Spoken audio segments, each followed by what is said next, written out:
As Rangers fans, we know that a goaltender is the backbone of a hockey team. At Abundant Wealth Management, we are your financial backbone, offering financial planning, wealth management, tax planning, and estate planning services. To schedule your free consultation, head to www.abundant-wealth.com. That's www.abundant-wealth.com. Abundant Wealth Management. Live, plan, triumph. You're listening to Rangers Radio, your home for end-to-end coverage of the New York Rangers. With your hosts, Brendan Azoff, Zach Domino, and Steve Pappas. Blue Shirts fans, the puck drops now. What's up, Rangers fans? Welcome to Rangers Radio. And 2 days after we did our live show on Thursday, the New York Rangers and general manager Chris Drury dropped the letter 2.0. And of course, it comes after the show, but we're here live Saturday morning to talk about that with you all. We have the link to the show on our X page. If you are looking live there, feel free to click that link, pop into the show. We'll let you in. We could talk for about a minute and a half, 2 minutes to each of you about what your thoughts are around the letter, what you think the direction is going to be. But before we dive into all that and welcome some people on the show, Steven, how you doing this morning? I know you had a late night last night. Yeah, I didn't necessarily expect to be back on this show. Basically one full day after we had talked to Johnny on Thursday. Boy, does this team know how to be the butt of a joke. Like, this organization this season just knows how to be the butt of a joke. And for whatever reason, this is the only franchise in professional sports that has to sit down, put pen to paper, and tell their fan base that they're, going in a direction that all of us saw that they should be going in anyway. Like, I saw something on Twitter. It was some Islanders fan yesterday, just going down the list of the Islanders did all this and, they didn't need a letter. They just did it. Like, that's what a regular organization does, right? Like, they just sit there, they do their business, they conduct their business, and that's it. My worry, right, other than the fact that, again, we're the butt of the joke, and, it's just, it goes to the point of what I said last episode, that right now, being a Ranger fan, wearing anything New York Rangers related is embarrassing. Like, it's just an embarrassing thing to do. I'm just worried that you might have tanked some value in some of these guys, especially in the Panarins and who basically can pick and choose wherever he wants to go, to signal that, to have it get out there that you're not offering him a contract. There is no reason for anybody to back the Brinks truck up for you, because they know you're not going to re-sign him. It's just such piss poor management. And it's just a shame. Like, it's just a shame. And I'll sit here till I'm blue in the face and say this organization's an embarrassment, and Chris Drury's a horrendous general manager, and this, that, and the other thing. The second any other fan base sits here and says any of those things, I'm going to war. I'm going to war. I was peeping it, yeah. Dude, between them and the Devils, and then the Canes fans decided they wanted to jump in, and I'm like, hang on a second, wait a minute, no.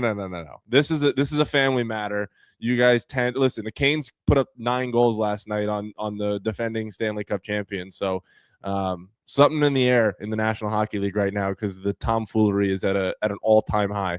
It really is. And remember, everybody, if you're watching and you're tuning in, make sure you hop onto our X page. There's a link in our show notes, and I just retweeted the link as well. Make sure you click on that to join in. I'm going to drop it in the comments here. This is like a first for us, so we're kind of flying blind here as well. Yeah, it's a Saturday morning show. We're talking about the letter, and we want to hear what the Rangers fans are thinking about it as well. And, you kind of alluded to it before we do get some people in here that, to me, let me know if that link works for everybody. Yeah, the biggest gaffe was letting the Panarin's not going to be extended slip, because that to me is your leverage, right? Okay, we still have and granted, they still do have the option of going back to Panarin's agent and saying, we do want to re-sign him.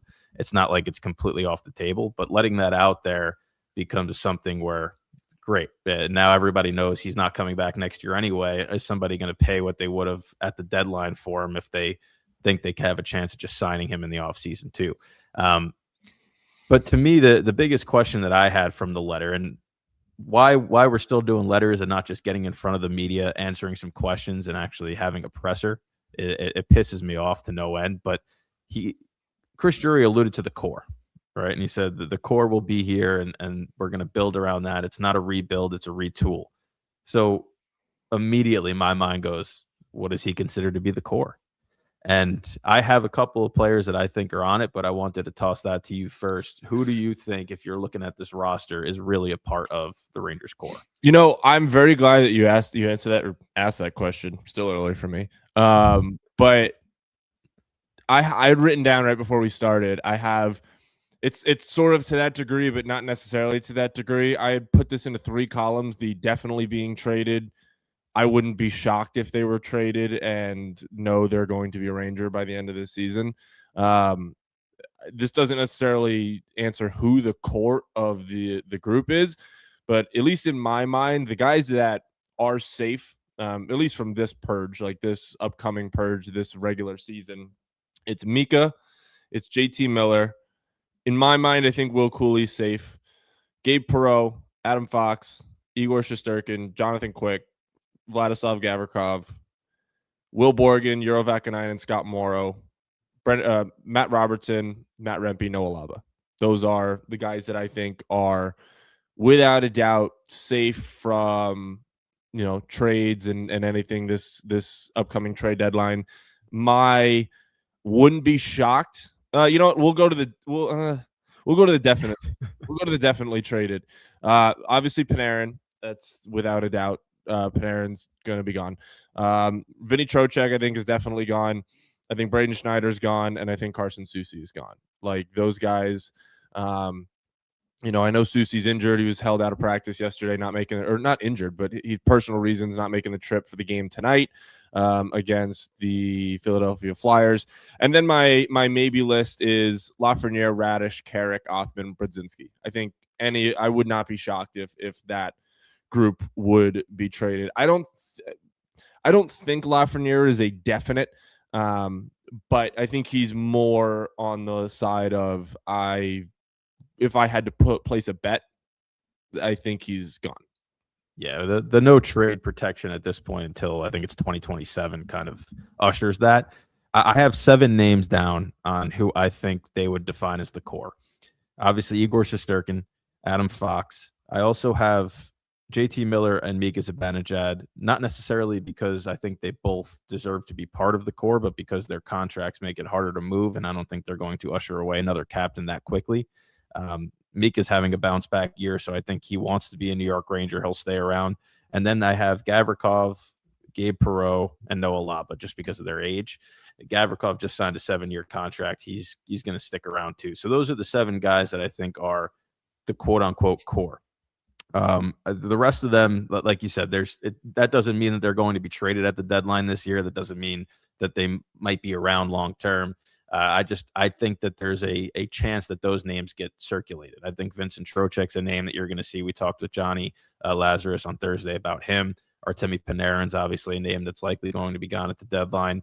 Braden Schneider is very interesting to me because he's only 24. So a team that's retooling typically would want to keep their 24-year-old defenseman, but he's also not necessarily the guy that you want to build around on that right side, a right side that really needs improvement. Well, both sides need improvement, but a right side especially that does need improvement. So I think you could get assets for Braden Schneider. Maybe that some Rangers fans don't believe they'd actually be able to recoup in dealing him, especially to a team that's contending and needs a third pair right D at the deadline. That's team controlled for a little bit. It's going to be interesting to see, but there were 2 things that Drury said in the letter. One was be smart and opportunistic as we retool the team. Well, I think that's the biggest question mark that we all have in regards to Chris Drury is what's smart and what's opportunistic for him. Does that mean going and signing somebody this offseason or making a trade to get a veteran back that probably doesn't necessarily justify the word retool or rebuild? And the other thing that he said was we're going to target players that bring tenacity, skill, speed, and a winning pedigree. So he followed that up with a focus on young players, draft picks, cap space. Well, those two things don't necessarily match, right? A winning pedigree is not going to be found in a young player or a draft pick. So he's almost saying we're looking at veteran guys, but we also know that fans want us to build through the draft and young players. And it still stands out to me that the first attribute he lists is not skill or speed, but tenacity. And to me, that therein lies the biggest issue that I know we have on this show, that fans have with Chris Drury. It's what attributes he's looking for do not necessarily replicate a winning culture in today's modern NHL. Skill and speed should be at the top of the list of what you're looking for. And if you're really retooling, even if you don't want to call it a full-fledged rebuild, you have 2 firsts this year already. You're going to be moving Panarin and Trocheck, which could land you at least 1 more first this year, potentially another first next year. Why wouldn't you just focus on the skill and speed players building through the draft with young prospects at this stage? Like, to me, it just doesn't make sense. You're basically giving up the remainder of this season and giving up next season to kind of retool your roster, similar to what they did in 2018 when Jeff Gorton released his letter. And it didn't take them that long. I think it was just 2.5 years before they were back in the playoffs and, going on these Eastern Conference Finals runs that we've come accustomed to over the last couple of seasons. It seems like this letter is kind of worded in a way to appease fans, but not really saying what we need them to say to really believe that he's the right guy to lead this retool. I'll say this in reading that letter. Those are words, right? Those are letters that those are letters that were put into English words that were put down on a piece of paper and they were sent out to the fan base. To me, it means absolutely nothing. And the fact that we're sitting here again 7 years after the original letter and we ran it back, like it's the Fast and Furious franchise. Like we're doing the same shtick. Like it's the same thing. It's embarrassing. The fact that your general manager can't sit in front of the media, sit in front of the fans, sit in front of the organization and speak. Like I don't know. I forgot what Chris Drury sounds like. Like no one knows what Chris Drury sounds like because he gives one presser at the beginning of the year, he'll give one at the deadline, and he'll give one at the end of the year, and then we don't hear anything from him. So like the fact that we're sitting here and reading a letter that looks very eerily similar to somebody made a good point on Twitter. It was like when you sign into your old Canva account and it's like, it looks like a copied and paste letter of the 2018 one. Just, you change around the words. I forgot obviously I haven't been in school for a long time. But I remember in like high school, if you'd submit a paper, whatever system they use would like check for plagiarism and stuff like that. I don't know he would get a good score on that. Like I think it's very eerily similar. I mean, again, the first letter was supposed to signify that at the very least 7 years later we wouldn't be in this spot sending another letter to the franchise and to the fan base. But unfortunately, Chris Drury was handed the keys to what should have been a Ferrari and turned it into a shitbox. So I think it needs to be mentioned at least. Again, there's 2 conference finals appearances in this little run. Both times they were 2 games away from playing in the Stanley Cup final. Was it Chris Drury's doing? Maybe not the first one, or maybe not the second one, but maybe the first one. I thought the moves at the deadline were good there, and we've talked about the Cops and Vetranos and we forget the Tyler Motts. Yep. Like Tyler Motts of the world. We forget how he never scored but was always a part of the game. And I mean, you go back to the 24 run and how big of a piece Alex Wenberg was. Especially in the later rounds and against Florida. He had an overtime winner. Like he was a guy that when they had gotten him, I mean, granted, we sat here and said Jake Gensel was going to take that team over the top, and it just wasn't the case. Like they didn't do it, and they went out and got the Wenbergs and the Roslovics of the world, and Roslovic didn't necessarily pan out, but I think sometimes it's the moves that you don't make that are the wrong ones, because I think the moves that were made were fine. Like, I think Roslovic and Wenberg were good pieces of that 2014, but not going out and getting that full game breaker when, I mean, what else are you waiting for, dude? Like, you're the number one team in the league at that point. Go out and get your guy. And Jake Gensel was available that year too. Who was I? Was I saying Jake? Who was I saying? Yeah, well, you were talking about a game breaker, but I think you're referencing Jake Gensel because that I was referencing Jake Gensel. That's what I meant. Because you think about the 22 run, right, where you mentioned the Vetrano, Cop, Tyler Mott additions. That year was the year where I think we all had some hope because they were young, they were ahead of schedule, they added the right pieces.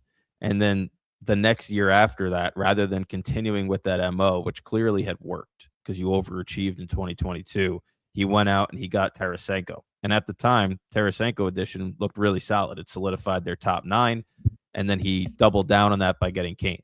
And it was just, okay, what's the splashy name out there? Let's give away our first round picks because we're competitive now. Ultimately, they fell short. I know the first 2 games of that Devil series, they won 5-1 in each of those 2. I thought, Jesus, this might be the year. And it didn't work out. And I think he's overcompensated for that failure over the last couple of seasons by trying to make these splashes. When the splashes don't necessarily, especially in the NHL, they don't necessarily work as often as you think. It's building the proper team. And I think that's where the Rangers have kind of, fallen away from what worked in 2022 when they were ahead of schedule versus now when we're getting a letter just a few years after the original one in 2018. It's criminally insane. We do have somebody that we do want to bring on. And they're gone. They just left. Unfortunately, we thought we had somebody that we were going to bring on. But again, if you want to join the show, link is in the.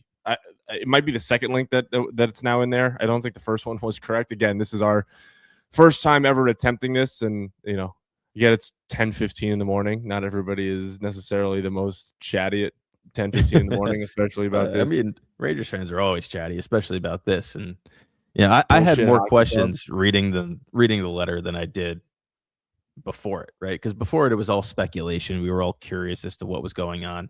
But things like, we have a new strategic plan. This is what we're trying to do.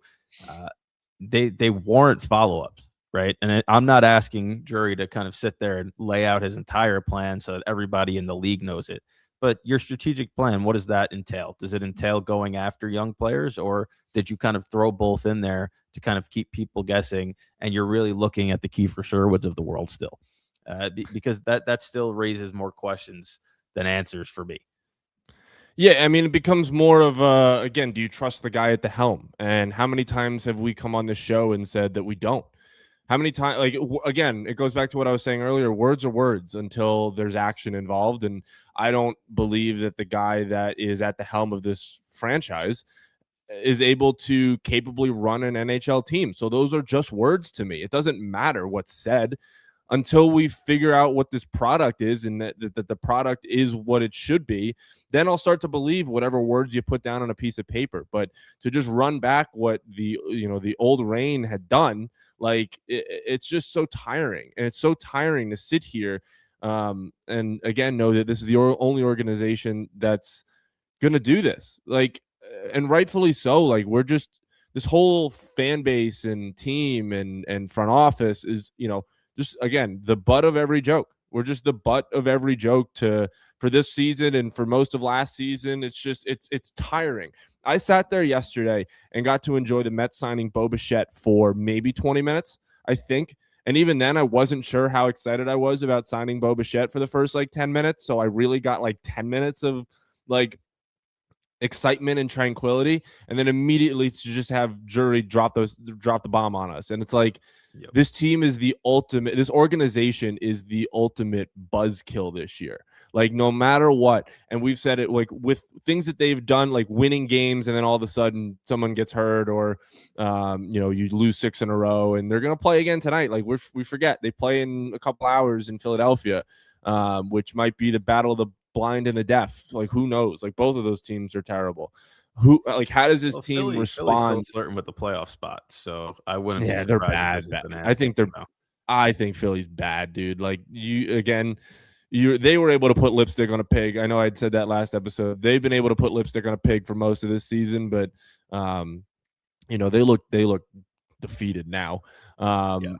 So that's going to be a fun game to watch. They're probably still going to lose 6-1, but it's going to be interesting to see how these guys that are 100% gone react tonight, because when we talked about this team being fragile and we talk about, with Johnny on Thursday, how sort of mentally weak some of these guys are, how do you respond to this? Because this is about as adverse of a situation as you will ever be put in. Your general manager went out to the world and said, hey, you're not safe here. You're going to be traded. We are not going to keep you here. We're not going to re-sign you. Thanks for being here. Like, how do you respond to that? I mean, if they go out there today, there are two outcomes in this game.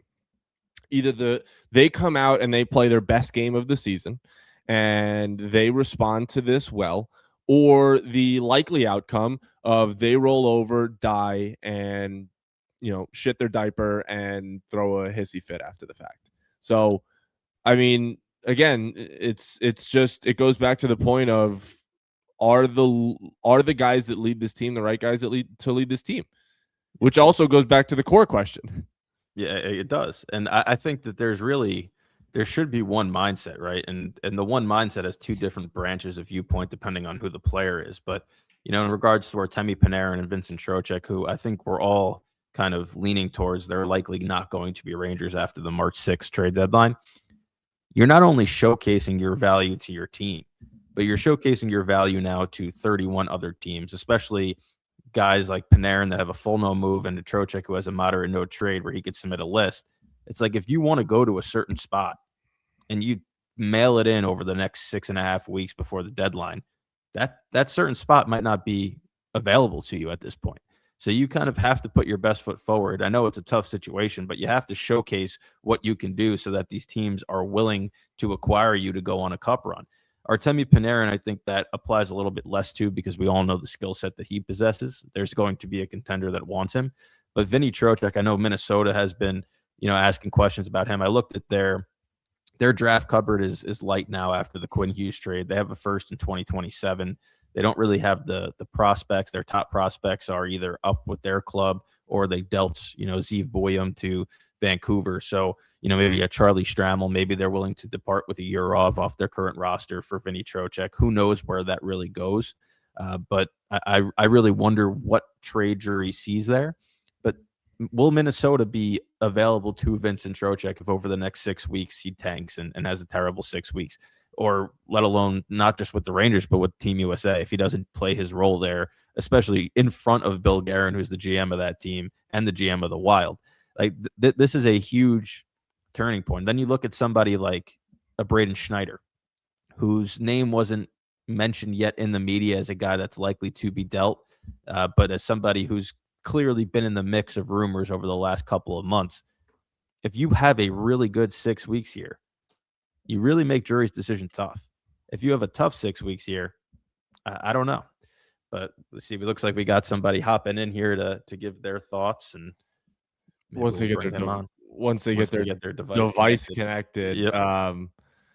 But yeah, I mean, it's going to be interesting because we're going to see what the market is going to be set at. I'm pretty sure probably today. It sounds like Rasmus Anderson is going to be dealt at some point today. It keeps seeing the talk about. Looks like we got him. If you there we go. Bring him on. All right, let's go. We got Jack joining the show to give us our thoughts. Jack, how you doing? Good. How about you guys? We're better, I think, right? yeah, fair. So obviously the letter came out. What are your thoughts on that? I hated the letter. I like the principle of it. I think we do need to, we can call it what it is, a rebuild. So I'm a fan of that, not a fan of releasing a letter. Just go about your business and don't embarrass yourself, in my opinion. That being said, I just want to ask you guys what you think about trading Mika. if you think he would lift his no trade clause if we traded Panarin, or if you think he's going to stay on the team no matter what we go through over the next 2 years. I'll let Steven go with that because Mika's his boy.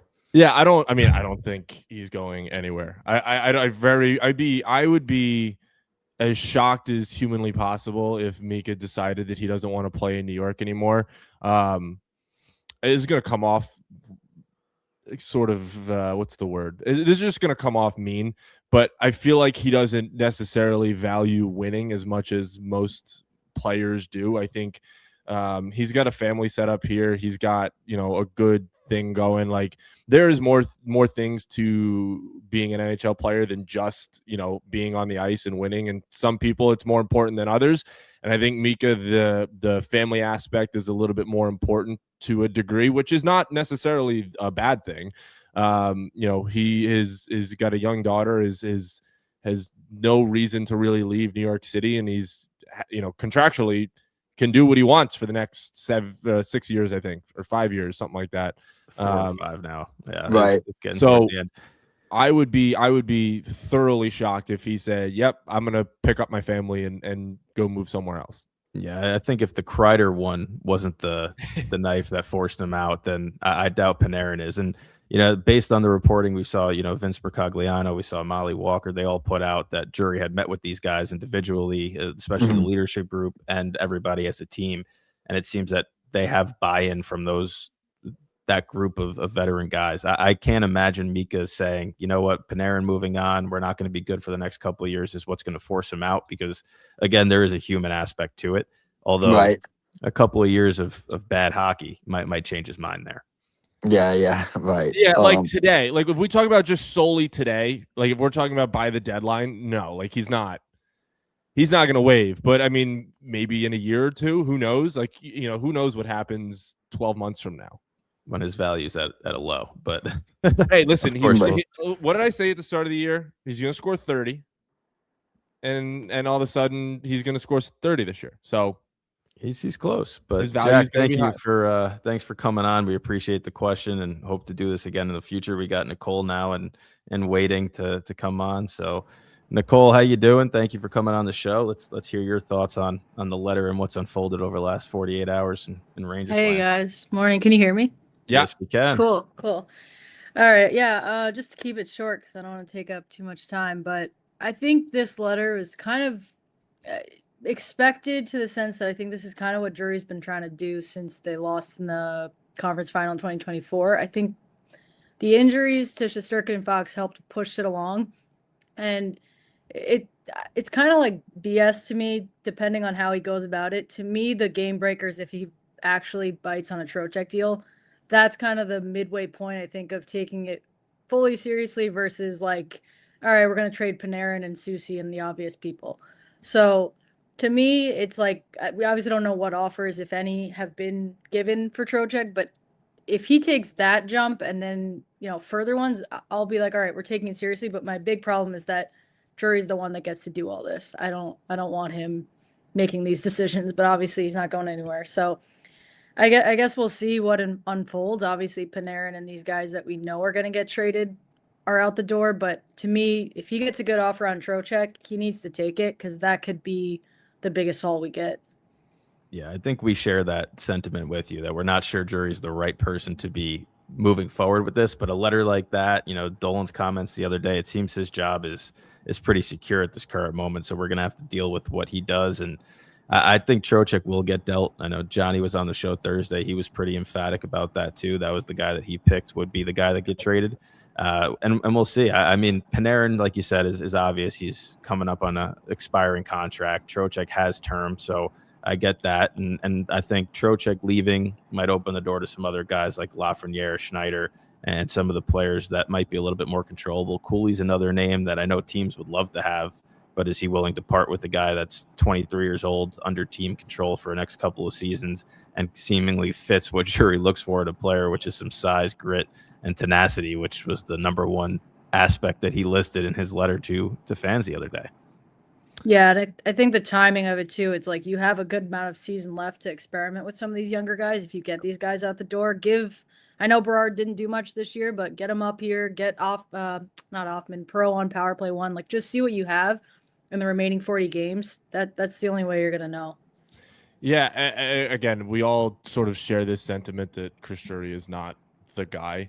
I think it is something to note. I have heard something about, Brendan Shanahan being interested in potentially joining a role in the Rangers front office. I don't exactly know how much I love that idea either. Because, listen, the Leafs, this is, again, very hypothetical and a very, in theory answer, but there are definitely guys out there that I would think better suit this job and better suit building a current National Hockey League team than Chris Drury is. I do believe Brendan Shanahan could be one of those guys. There are, a litany of other guys that could be on that list as well, especially if the job opens. Who knows? I feel like James Dolan can say one thing and then a week later just, pedal back on what he had said. And if he goes another year without playoff revenue, which he's most likely going to do, and if they continue to be an embarrassment to the National Hockey League, then maybe something is done. But it's just to your point about like just the letter again. I mean, it's getting old. I just have this belief that it is. Do your business in silence. You don't need to announce, that you're open for business. Just be open for business. And I think the fans are smart enough to figure out when you're not good enough and when you're in that full sell mode. I don't need a 5-page MLA-headed essay that was poorly written and looked over by maybe Mrs. Drury. I think it's hard to have Dolan change his mind unless he sees the impact in ticket sales and things of that nature, which unfortunately the Rangers are one of those teams that's always going to draw just by the arena. There's always going to be people that want to sign here in New York. That's why the 2018 letter, although it served a purpose at the time and they went the right direction and they kind of got gifted a first and a second overall pick that unfortunately haven't panned out the way that they wanted it to. They still wound up signing Panarin. They wound up going out and getting these guys that were willing to come to New York. And I kind of feel a very eerily similar feeling reading this letter saying, okay, it's not a rebuild, it's a retool, where as soon as somebody hits the market, that is that big name that might make an immediate impact in terms of getting them back towards the playoffs, whatever types of retooling Drury is doing is going to get put on pause so that he could land that fish. And then immediately any draft capital that's been stored is going to be going out the door for a trade to bring in other pieces. And it just seems like you cannot kind of, for lack of better words, half-ass rebuilding a team. It has to be done the proper way, regardless of whether you're, in Utah or San Jose or you're in New York in this big market. And I think that's been the biggest issue for the Rangers over the last few seasons is they don't have this set direction because there's such an emphasis on winning, filling seats, and living up to this original six moniker, which they haven't done in their entire 100 years of existence. Yeah, totally. All right. Well, Nicole, thank you for coming on. We appreciate you reaching out and joining the show, and hopefully we'll do this again soon. Yeah, thanks for having me. Love the show. Thanks for coming on, Nicole. It. All right. So, we got a couple people in. We're still live. So if anybody else wants to hop on and join the show, talk about what your thoughts are on the letter and even the thoughts on today's game. You never know what's going to happen. But I know you sent it in the group chat, Steven. The lines that they're putting together today were the lines that I kind of suggested. Literally exactly what you said. The lines. I don't get things right that often. So if you guys didn't watch on, or if you were not here on Thursday or haven't listened to the Thursday show, literally at the end of the show on Thursday, Brendan sat here and gave his 4 lines of what he would like to see. He had names for them. They were well thought out, and they look like a kindergarten teacher's first day of school board, where they just everything's in these big letters. They're all really nice and organized. And lo and behold, they show up to practice on Friday, and they're the exact same lines that Brendan has had. So, I think it's the right thing. Get Perreault playing in the top with the guys that are going to be here, and Mika and Miller, and then let those 3 guys play with each other again. See if on you're not gonna come, you've already signaled that it's over. So if you win or lose games, it doesn't really matter at this point. But let those three guys play with each other again and see if anything can spark them or spark the team. Hopefully, maybe not, but at least spark themselves into having some sort of trade value when it comes to it at the end of the day. But I sort of what I was talking about, I guess, before we thank God got people on the show, because nobody wants to hear me friggin' ramble on for as long as I have. I think we're going to get the market set soon, and I think as soon as possibly today. And Rasmus Andersson of Calgary Flames seems to be on the move, and I would be very shocked if he's not a Flame at the end of the day. And the Bruins are right in there. Be very interested to see what other teams are in that mix. But that's a guy that is a first pair, second pair defenseman on a good team. He's a great offensive defenseman. I think his defensive metrics have been a little bit better this year than they have in the past. So that's an interesting guy. Like neither Susie nor Schneider. I'm trying to think any other defensemen that I have on this list. No, those are the two defensemen that the Ranger have. Neither one of them are of that level.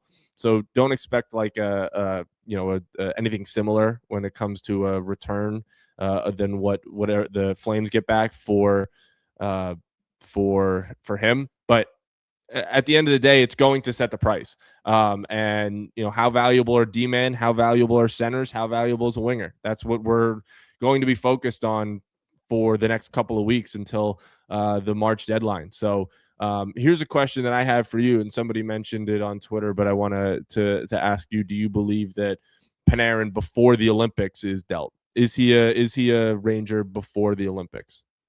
No. Well, I don't think he's dealt before the Olympics. I think after he's the a Olympics, Ranger. sorry. I think he's dealt after the Olympics. To me, there's not enough time for him to write this letter. Even if this was the direction Drury was thinking about heading, there's not enough time for him to actually formulate that trade, run it by Panarin, run it by Panarin's reps, make sure they're not on his list, and work something out. This is a very sticky situation because ultimately Panarin does have every ounce of control in the matter, right? It's kind of similar to what we saw when the Rangers were going to the Cup in 2014 that year when they traded for Martin St. Louis, who had a no movement clause. He kind of dictated to Tampa Bay that the only team you really wanted to go to was the Rangers. And ultimately that's where he went. And I would say the trade worked out for both teams. The Rangers made the Cup final that year. Tampa Bay obviously helped them kind of alleviate some of the older core there and build this new one, which we now know to be a dominant force in the NHL. So I can't imagine he's gone before the Olympics. I think this will be closer to the deadline as more teams start to fall away from that middle of the pack area. And, Rasmus Andersson is interesting because he's one of those guys that's a UFA after this year. And a large part of what I've seen today on social media is around the fact that if Boston does acquire him, there's a contract extension in place. Panarin, I don't know if that's going to be the case, but somebody like Vincent Trocheck, who's a center, who actually has 3 years left on his current deal at $5.3 million. That's even more attractive in a market where teams are trying to make sure that they land players, especially players who are on expiring contracts, land them and get them signed so that it's not just a pure rental. And I think that bodes really well because Panarin's the type of guy where teams will say, you know what, I'll take the rental flyer on if he helps me win a cup this year. Trocheck's the type of guy where a contract might have to be attached, if not re-signed. And in this case, he doesn't need that. He already has that, kind of in his toolbox. So Drury should have leverage with Trocheck. I think that is more of an implication there than it is with Panarin. But I think all these trades are going to be waiting until after the Olympics at this point. I was just looking at the Tampa Bay Lightning, and actually they make a ton of sense for Artemi Panarin, right? Like, if they could fit him, and they have at the moment right now $1.5 million on their current cap space. Their deadline cap space is at $1.5 million. I don't believe that's enough for Panarin, so they would have to move some pieces.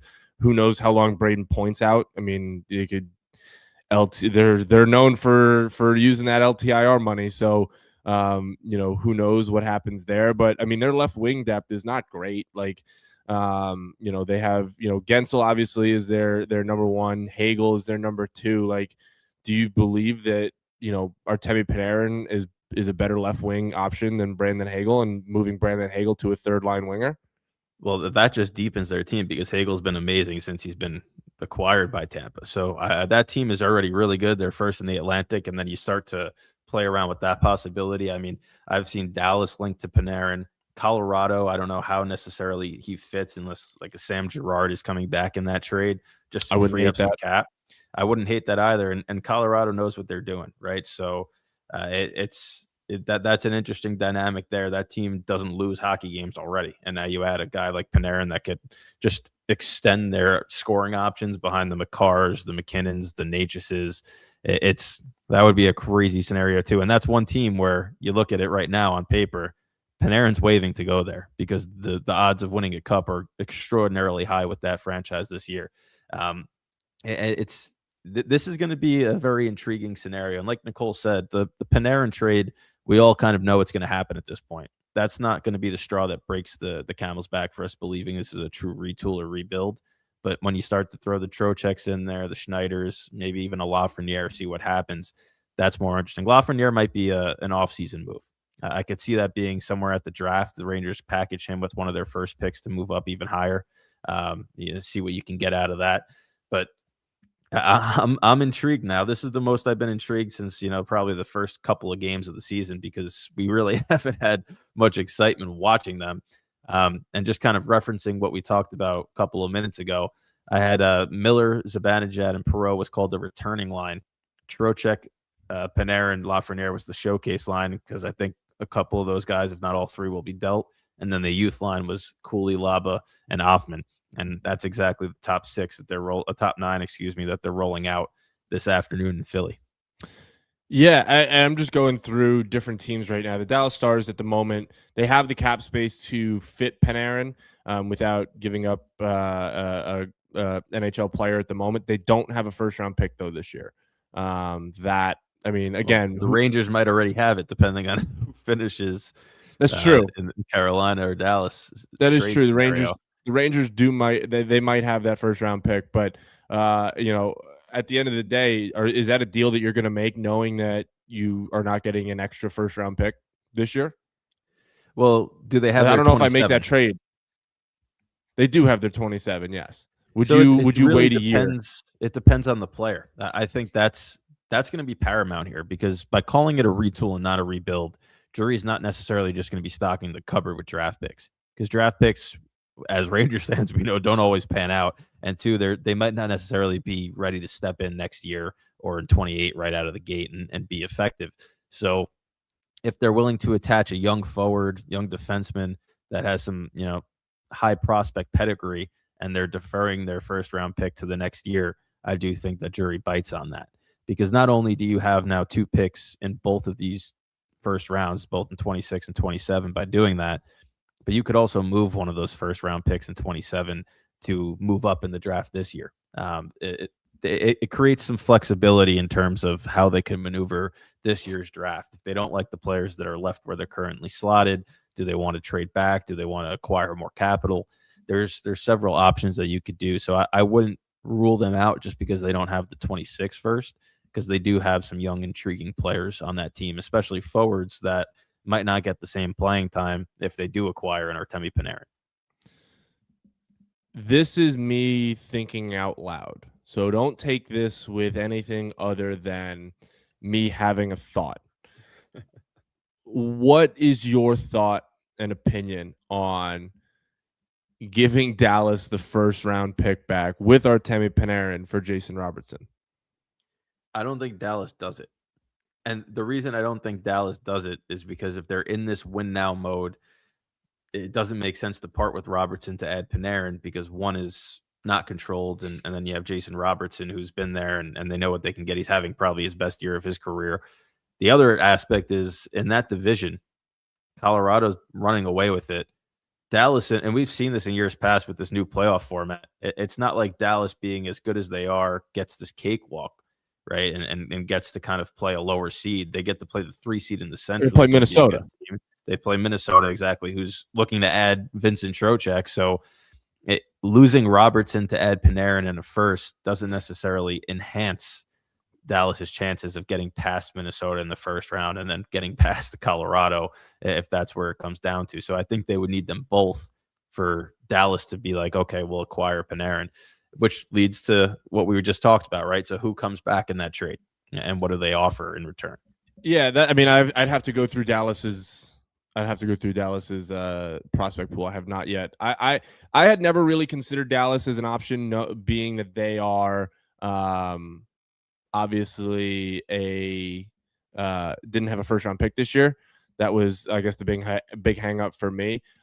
I just keep getting hung up as well on Jason Robertson, and the amount of times that I see them say there's not a lot of interest in re-signing, and there's interest in him being moved. Like, it's just it's too much of like you're dangling the carrot in front of somebody. So I'm intrigued. I don't know if that's going to be an off-season move or an in-season move. Like, I mean, at the draft, if you package Laugh in a first, are you like, is that a move you're making? Like, I'm just trying to see what possibly could work for a Jason Robertson, because I mean, listen, if you're not going to rebuild, like a Liam Bichel available, big left defenseman, that could fill a gap. There's. Yeah, I mean, there are.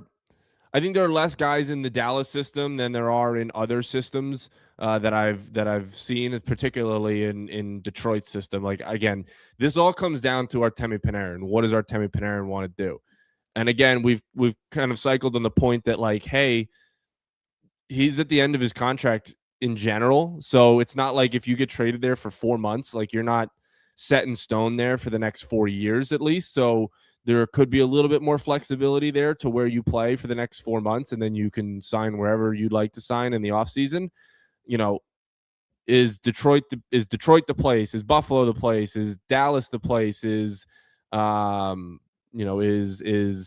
Colorado the place? Is Tampa? There's so many options here for Panarin to go to, and it's a matter of, does he want to go there, and are they, is it going to be a fit?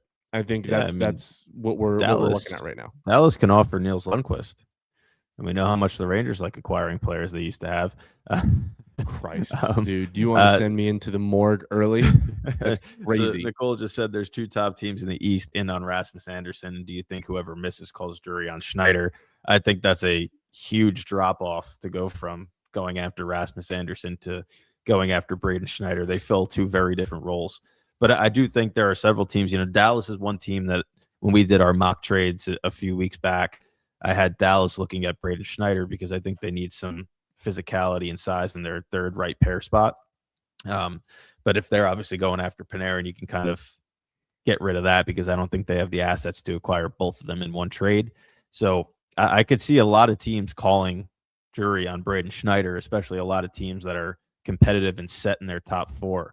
That just would like to add some, cost-controlled defensemen in their bottom, 6 and bottom pair, and have the guy that we know Braden Schneider's physical.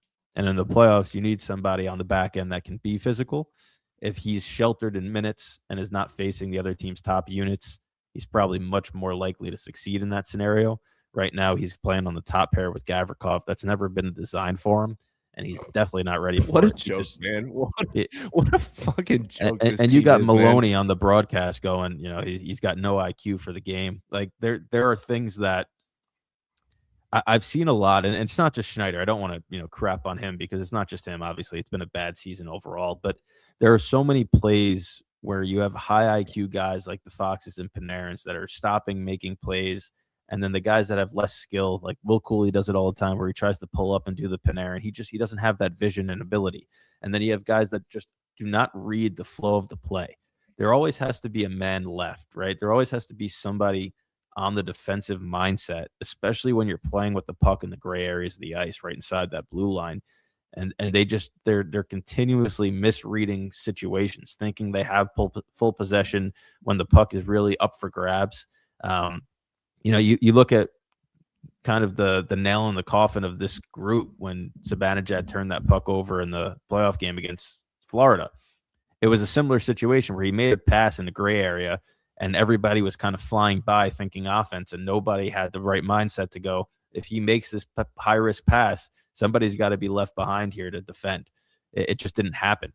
It led to a penalty, ultimately led to the game-winning goal in overtime by Reinhart. That's the type of stuff that I think good teams possess. And you watch good teams like Colorado this year. Yes, their skill and speed is extremely hard to defend, but they use their skill and speed in a way where they're always on the right side of the puck, right? They don't have guys that are flying back the other way trying to stop an odd man rush, because they have guys in position. They're always shifting and moving. There's always two guys at the blue line. When McCarr drops down, they rotate, a forward comes back up.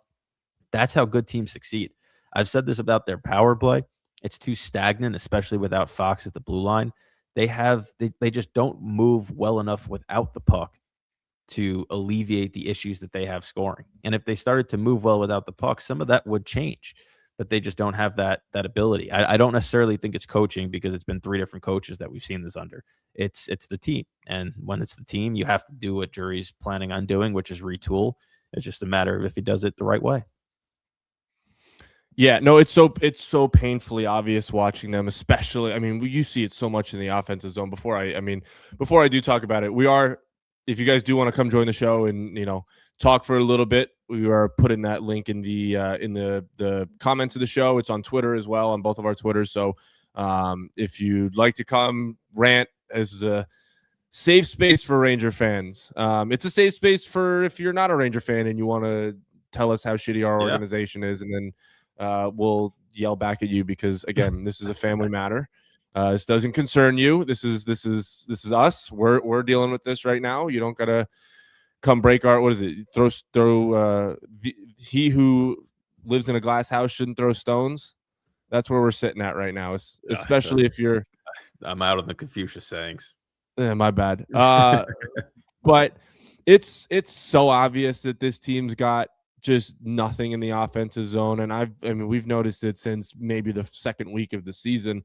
But their offense is predicated on everybody stays high, everybody stays to the perimeter. Maybe one guy is net front. You fire the puck at the net, and you hope that there's a tip. You hope that there's a rebound. You hope that you create something. You try and do what the Carolina Hurricanes do so well, and that shot volume mindset. And it doesn't work. Like they might have some of the worst players at getting pucks through defensemen and to the net. Like it's so bad. And on top of that, I'll implore you guys, if you are watching the game today, 1:00 start against the Flyers on MSG. If you are watching the game today, when the Rangers, on the brief stint that they will have the offensive zone time in the offensive zone, just watch how their guys move. Watch how they move as a unit. And then maybe not the Flyers, because they're, I think, bad as well, but watch an actual National Hockey League game with like actual teams that are good.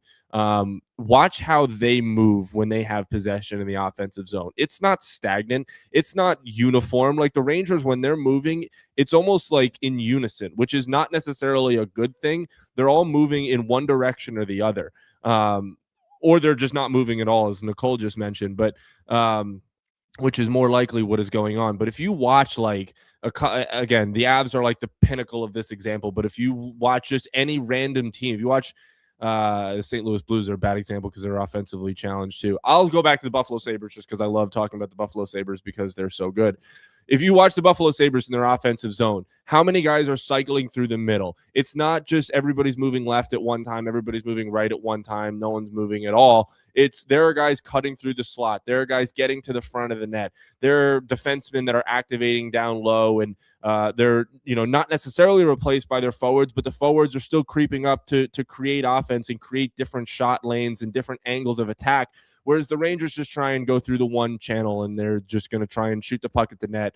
And on the off chance, maybe 1 or 2 times a game, try and get to the center of the ice and make a play. And this is just, this is just in zone. We're not even talking about off the rush because they might, again, are the slowest team in human history. So they might be a team that can generate off the rush and certainly can generate once they have offensive zone time. Yeah, we got this question on X from Mr. Ranger. Would the Caps give up Cole Hudson in a Panarin deal? Most likely not, but would honestly be better than getting a first-round pick back. I do think the Caps are a sleeper team in terms of Panarin just because of the situation that they're in, right? They want to try to go out and win a cup in Ovechkin's final years. And they have the room to do it and the prospects and capital to do it as well. I don't know about Cole Hudson. That would be a huge get for the Rangers just in terms of more mobility on the back end, but they definitely have other high-level prospects and picks that they could move in a Panarin deal. It's just a matter of, is Drury willing to trade Panarin within the division? Yeah, and listen, I love Lane Hudson. I have him on my fantasy team this year. I think it's funny, he gets dogged by Islander fans, which means I instantly love him, but I also think Canadiens fans are some of the most annoying human beings on planet Earth. You watch Lane Hudson, like, he's not going to score a ton of goals, and again, I'm just going based off Lane. I don't watch. Cole Hudson's at BU, right? Yes. Okay. First of all, did you see that fight last night between Lowell and BU? They were literally dropped, like, I forgot what the guy, he's apparently a first-round pick or a first-round prospect, something for BU, just dropped the gloves. I was watching Traders and studying last night, so I was taking a hockey break. They went at it. Well, listen, this is good hockey. This is fun hockey to watch. But they literally dropped the gloves at center ice, and I've never. I mean, I saw it last year. I think 2 guys did it, and I think they got suspended for the season. And as a huge college hockey fan, as a Quinnipiac graduate and the graduate of the 2023 national champions, not a big deal. Let them fight. Let them fight in college. Let them wear visors. Let them fight in college. Like, it feels so dumb to me that we have to play this, like, this we're making 24-year-old, again, these aren't necessarily the NHL prospects, but you're letting 23 and 24-year-old guys wear a cage in a bubble. Come on, man. Just let them play. Let them play. Let them fight. It'll never happen, but just let them do it. You're getting kids from the CHL that are coming in, and they're used to, being able to throw the body around and answer the bell and just what are we doing? I've now lost track of what I was trying to say. Cole Hudson. Cole Hudson, if he's anything like his brother, is a great player. It's again going back to the speed and skill on the blue line that, you look at a Matthew Schaefer, you look at teams that are good. You look at Dallas, you look at Colorado, where are they really strong? The Haskinens, the Makars, to a degree, like and Slavin's not a mobile defenseman in the slightest, but you really have that. Those are the guys that you continue to come back on. Those are the teams that have success when you have mobility on the blue line and you have guys that create from the back and come out forward. Obviously, you need to have the forwards as well, but you got to start somewhere. So if the Rangers can get younger, if the Rangers can get faster, if the Rangers can get more mobile on the blue line, because outside of Adam Fox, there's nobody. I mean, Keandre Miller, again, I would implore you to go back through at least my Twitter feed and search Keandre Miller's name, because I feel like one of the very few that was very on board the Keandre Miller train. I thought he was fantastic as a defenseman. Obviously, it ran its course in New York, but he's having a great year in Carolina. That was a guy that the Rangers that's a style of player that the Rangers don't have outside. Like, they don't have a guy that plays with speed. They don't have a guy that moves the puck. They don't have a guy that can go step for step with any other player in the National Hockey League. Like, Fox can't do it. Fox does things well in other aspects, but Fox can't do it, and the rest of them sure as shit can't do it. Yeah, I do think that, like I said, I don't think Cole Hudson's going to be available if they were to move Panarin to Washington, but if they hypothetically were to get him, having Fox and Gavrikov as your one pair, and then having Cole Hudson as the lefty on your second pair, especially if you're able to either draft a right defenseman that can play alongside Cole Hudson or able to find that, if that becomes a legitimate top four, something they haven't had in a while. And even the really good top fours of the Rangers past were more of the defensive nature, right? Where you had the McDonough, Girardi, the Stalls, the guys that were going to defend well. And we saw that, in the early 2010s when they were going on these runs, those teams gave up 1 to 2 goals a game. The defense was solid under Tortorella. And of course they had Henrik Lundqvist. So building a top four on the back end that has 2 pairings with offensive-minded mobile defensemen. And obviously, like you said, Fox is not the most swift of foot, but he does everything else so well that I qualify him in that category, because his feet might not move as fast, but his mind moves faster than everybody else, and it works for him. But, kind of going back to today's game and heading to the deadline, just kind of my final thoughts here is Alexis Lafreniere has been wildly criticized this year, and rightfully so. He's been very bad this year. Now that there's kind of a memo out there from the GM that says that the season's kind of a lost season, we're going to be getting rid of people. I've noticed that at his best, Lafreniere has no fear with the puck, where he's willing to make those kind of, toe drag moves through his legs, through defenders' legs. He tries to create. He got away from that early on in his career because he was playing a third line role, and it wasn't necessarily what the Rangers had needed at the time. We saw it in the playoffs, especially against Florida. When he got creative with the puck and played with confidence, he can still be a 1 overall pick. Now that this season's kind of gone as poorly as it has, and the GM has kind of stepped in and said, that's it, that we're pulling the plug on this year. Rather than going down the wall and dumping it in and chipping and chasing, take risks. What's the worst that happens? The other team scores a goal and you lose the game and you only increase your draft position. Like, this is the point in time where Lafreniere, who, you can question the Rangers' development of young players. You can question how they bring them on. They don't give them the opportunities. He now has an opportunity to just play free. And I've said this on the show before, but developing young players is part science, developing their skill and all of that, but it's also part just giving them the freedom to make mistakes. Lafreniere, I don't think, and neither was Kakko, were afforded that opportunities when they came in, because the Rangers were actually competitive when they started to play in the NHL. You're on a non-competitive team right now.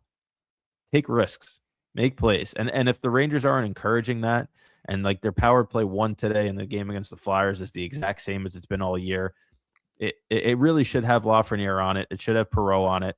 Kind of spread out the veterans on both units, give them each a little bit more equal time, but just give Lafreniere the freedom to make mistakes. Because if he has that and he starts to find confidence, well, you have him for 7 years, and it might not make sense to move him, especially if he starts playing well with confidence. He's still young. If he has that freedom and doesn't make the right plays and is continually being, underwhelming on the ice, well, now you have your answer, and it's time to part ways and give him a fresh start. And to me, that's kind of the biggest X factor in all of this, is if you're really retooling, kind of similar to Schneider, you don't want to move on from a younger player, but it might be time to do that. And I think Lafreniere's got, I don't think it's a deadline thing. So I think he's got the remainder of the season to kind of play free and just show exactly what his skill set is at the NHL level, and kind of change Drury's mind as to where he stands on him. Yeah, I think it's absolutely insane that this organization has had us do 2 separate hour-long podcasts in the span of 2 days. Didn't think that was possible. Didn't think that could happen. But for the love of God, this organization really knows how to make a statement when they want to. And here we are, a day and a half after recording our show with Johnny on Thursday that was over an hour long, and here we are on Saturday after a Friday media dump of epic proportions that truly no other organization could do. Here we are, just doing this again. This is gonna be fun. Sort of like I mentioned on Thursday.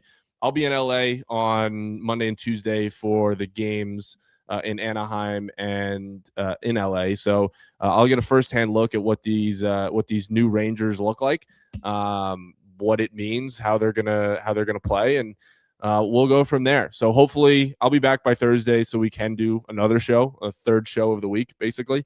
And see if that one reaches an hour long, because I'm sure we'll have plenty to talk about. Maybe Kreider scores a hat trick and Trouba drops the gloves with Sam Carrick, and at least make it interesting. Like let's have some fun with it. If we're gonna be bad, at least let's have some fun with it.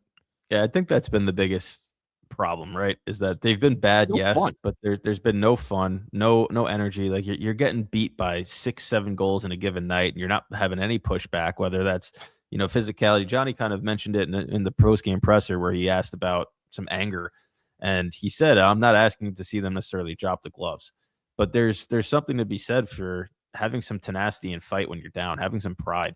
Like I've played hockey growing up, and whenever we were younger and getting beat bad, people were still, you have this anger in you, that this fire where it's like, I might be getting embarrassed up there on the scoreboard, but I'm not going to get embarrassed, physically on the ice. And it just seems like both sides, they're losing those battles. So you have this memo that gets put out. You have this massive statement that shows the direction that you're headed in. Show some pride. That's really all you could ask. Bad teams, we've watched bad teams as Rangers fans. All those bad teams at least had a couple of players that were endearing, that showed pride. And this year is the first year that I can remember where there isn't a single guy that I'm like, you know what? That dude is really, he's really playing and giving it his all, right? Lob has done well in his role his first year in the NHL. Perreault had a glimpse last game. We'll see if he can keep that going. But, outside of those easy options as people you're looking to watch, there hasn't been a guy on this group that's kind of just said, you know what, I'm going to take it upon myself and show some effort. Carrick's dropped the gloves with people in Rumpy's absence, and I think he's done well as a Ranger. But if Sam Carrick's the guy that you're turning to get any type of energy on a given night, odds are you're going to be where the Rangers are at the bottom of the Eastern Conference. Yep, it's a team full of passengers. It is, and playing a change, not playing to make an impact. Sullivan just had his media availability. It just mentioned that him and Drury have been. He's funny. He's talking about. He's like, he understands the process because obviously he's been going through it with Pittsburgh, and now coming here and has to go through it again. Basically saying that him and Drury was very transparent. They've talked the whole time, and he's gonna do everything to his ability and his job to move this forward. So Rangers and Flyers in 2 hours in Philadelphia. Then we get Saturday and Sunday, or no, today is Saturday. Sunday of no hockey, and then 3 games in I think it's 4 days. 3 games in 4-day stretch of West Coast hockey.